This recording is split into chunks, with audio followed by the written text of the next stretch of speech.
So the more creative you are with your account, the more things you do. I mean, obviously we want to encourage you trying lots of different things, playing lots of different characters, doing all kinds of crazy things on different days at different times in different places. We want you to find hidden areas. We want you to, do everything you possibly could. We're trying to put this stuff in places where we would put it. I'm the kind of person that would try to get to the top of a mountain just to see if I could. I don't know if there's any reason to do it. Our aim is to reward you for being that type of person. The last section in the personal journal is the rewards page. Much like the achievements section, it's good to just keep track of the rewards that you've unlocked in your Tome of Knowledge.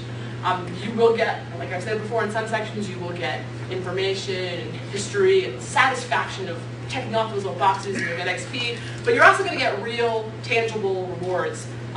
Those rewards, I'd like to say, are more fun than practical. I think they'll have their practical applications, but the idea is they're kind of fun.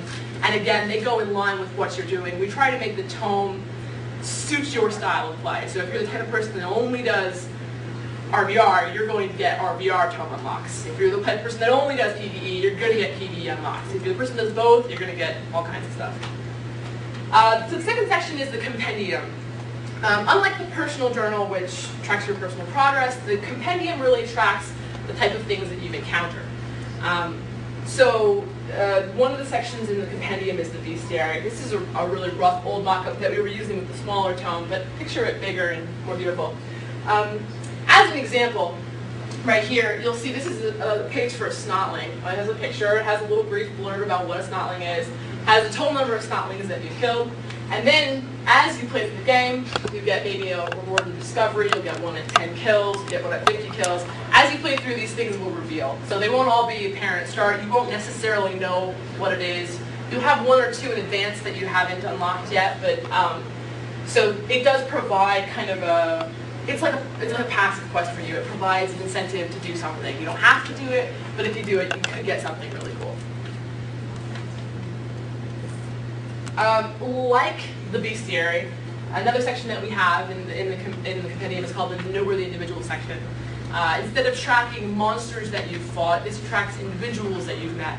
Well, this is another place for us to really get involved with the lore and the story that you're going through. So, in the zone of Mount Bloodhorn, for example, there are maybe, let's just say, for example, 10 people that you need to encounter. And there'll be a list of their names, and you'll have to go find them all. Usually they're NPCs that you encounter anyway, through chapters or through playing through RVR as your major war camp NPC. But there's these guys with interesting stories, and it's really a vessel for us to tell some neat ancillary stories to the main kind of gameplay story. Along those lines, we also have the Old World Armory, which is a section in the compendium that's going to tell you about the items that you're encountering in the game. And again, with all of these things, we try to do something where we tease you for the future. We want you to get excited. We want you to kind of follow the objectives we're leading you down, but we're also going to reward you for going off the unbeaten path and for doing things a little bit differently. Finally, let's do the history and lore section of the compendium. Show it, yeah. History and lore is a really, it does tell you the story, and it tells you the story, like I said, our writing team that's worked diligently and worked in tandem with Games Workshop to come up with interesting stories. But it tells you stories in that kind of fun, Warhammer-y way. There's a story, it's not this one, but there's a story of a goblin who's being used as bait, but he doesn't know it. And so you find goblin remains on the beach, and you get to hear the story of the goblin who's been used as bait, he doesn't know it. And again, it tells sort of the culture and the story as you would expect about Warhammer, but in a fun and interesting way. And for people that don't care as much about story or are more interested in getting levels and stuff, you're going to have rewards, you're going to have XP, there's going to be an incentive for you to kind of get through all of it. So as you see, it's this for me, this is the thing that gets me, the unchecked checkboxes. That's the thing that drives me to do everything. And so let me show you an example of one of our history and lore things in game. This is called the Path of Sigmar. The story of the Path of Sigmar is, this is a Sigmarite temple. It's located in Blackfire Pass. The story of Sigmar, as I know it, is that he walked up into the mountains, ascended into the heavens, lay down his mighty hammer. So one of our guys decided to tie what we're doing with history and war, and there's a hidden path, actually. And my apologies for spoiling it for you, but the idea is if somebody is just playing through the Sigmar temple, this is the area behind the temple. There's not really any reason to go there. So our terrain artist builds a path up through the mountains, and it's actually a very, very, very long path. I think I actually have some sheets on right now, so it's going a little bit more quickly. And as you walk up the path, you come to a clearing, and you'll encounter a plaque, and you interact with the plaque. You'll unlock the first story of the Path of Sigmar, and you can read about it, and it's the story of the temptation that Sigmar reached when he was walking up this mountain. As a spoiler to the story, he smites everything with his mighty hammer until he finally ascends up into the heavens. And so I'm flying around a little bit. This path is actually enormous. It goes all the way up through the mountains. And again, it's just something that we wanted to put in places where you were least expecting it. You might find out about it. You might hear it's something to do. But it's something we wanted to add in so that if you encountered it, it was like, hey, I got this thing and I wasn't really expecting it, and I'm kind of satisfied and I'm happy that I found this thing just because I'm a, in my case, nosy bastard, and I want to find everything in the game. That being said, I guess that's really kind of the major spiel on the Tome knowledge. So if you guys have questions, you want to raise your hand. Just as a curiosity with that, when you have a massive winding path to go up to the top, do you have to take the entire path back down, or is there kind of a quick jump off kind of point? At the moment, you have to take the entire path down.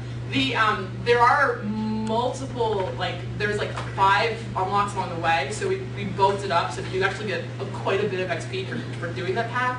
At the moment, we have you go all the way back down just because we haven't yet found the clear path to jump down without you getting access to all kinds of crazy places, but it's still something we're really interesting. Will the Tome of Knowledge be accessible online? Oh wow! Can we talk? Are we allowed to talk? I don't do that. So the idea is that a lot of our web developers have. We want to make access to things in the game, but it's not something. I believe that they're going to be doing something along those lines, along with DOC, with the Herald and things like that. You'll be able to see something. Meaning, will people be able to look at my Tome of Knowledge? Well, one of the things that we're doing in game is the idea of bragging rights. And so what you can do is you can set up something and say, here are the achievements that I am the most proud of, and you'll be able to share that with somebody. So yes, in game definitely. As it comes to whether or not you'll be able to do it online, that's up to the developers and the web. Can you take advantage of the kind of journal setup and add your own little notes in there too? We're still investigating the places we want to add notes. It's definitely something very easy to add in. We're just right now trying to nail down the specifics of which sections would most benefit from it. One of the things that will help us with the beta test is people saying, for example, I was playing through this and I really decided I wanted to add notes to it, and then we'll put it in there. Will you keep tracks of the player who killed you or the player killed? Absolutely. There's a pretty massive RVR component. We work very closely with all of the teams. What I think is one of the great things about being on this team is you get to work very closely with all the other teams and get to tie those things into Tome of Knowledge. So yeah, they'll keep track of the number of players, number of players for certain races that have killed you, that kind of information. Will there be a lot of kind of guild tie-ins with the Tome of Knowledge when it comes to the RVR? I'm sorry, what was it? Like guild tie-ins with the Tome of Knowledge RVR, like there guild bragging rights? There will be guild tie-ins with the Tome of Knowledge, yeah. In addition to kill stats, will you be tracking PvE achievements and support class achievements, like number of players resurrected, healed, yeah, absolutely. nuked from orbit? One of the things, I'll say one of the tough things with Tome of Knowledge is finding the balance between putting unlocks in that everyone can get, and then putting unlocks in for specific players. We don't want to put in too many things for specific players. Although I personally play healing classes, so I think I would be pretty annoyed if there wasn't something related to that. So we will do that. We just want to make sure that we try to keep it as even as possible, so there isn't some massive number of advantages to playing one class over